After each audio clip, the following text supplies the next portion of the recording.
Before I get into today's theory, I want to go ahead and quickly take some time at the beginning here to go and promote my Fairy Tale Amino account. Over the past month or so, I've gotten so many comments asking if I have a Fairy Tale Amino account, and I finally do have one. So if you guys have Fairy Tale Amino, go ahead, follow my account, Senpai Fruit. Within the recent chapters of Fairy Tail, we've seen Natsu essentially be forced out of action within the Alvarez War, seeing as his so-called tumor has actually made a reappearance thanks to Brandish. Now, initially we saw this tumor strike Natsu right after a small fight with Zeref, and Brandish was actually able to shrink the tumor and allow Natsu to go back into the Alvarez War and fight.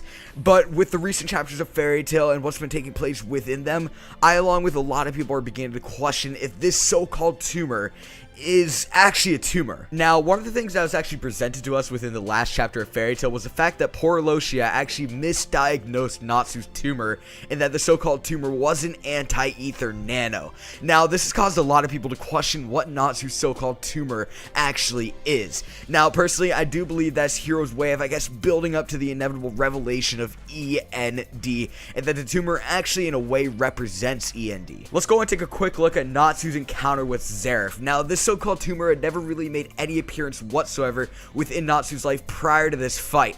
And then right after his encounter with Zeref, we see Happy crying and Natsu passed out at the guild. So we have to ask, what exactly happened during this time frame? Personally, I do believe that Natsu's tumor was actually caused by Zeref damaging the book of E.N.D. Now, we essentially see Zeref actually shoot a beam through the book, followed with Natsu grabbing at his chest in pain and agony. Now, this actually happens to be the same place that Natsu grabs towards when Brandish re-enlarges his so-called tumor. So with this information, we can almost guarantee the fact that Natsu's tumor was somehow caused by Zeref causing damage to the book of E.N.D. So what does this mean exactly? Well, we now essentially know that the tumor is somehow linked to the book of E.N.D. and what Zeref did to damage the book of E.N.D.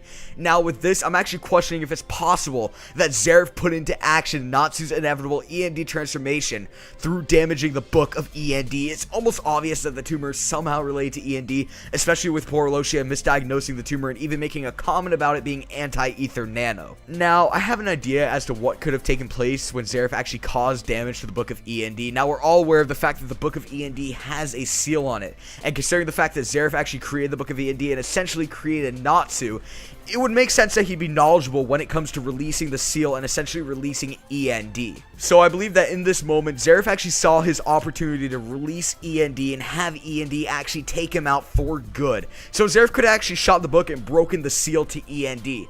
But it's possible that Zeref wasn't expecting the fact that the transformation would take place over a long period of time, so he could have simply activated Natsu's E.N.D. transformation, and in the future we will see Natsu's E.N.D. transformation take full effect. All in all, though, I do believe that Natsu's so-called tumor is E.N.D. Nevertheless, that's going to do it for today's video. Do you guys believe that Natsu's tumor is somehow attached to E.N.D? Like this video to show your support. Subscribe if you haven't. Peace.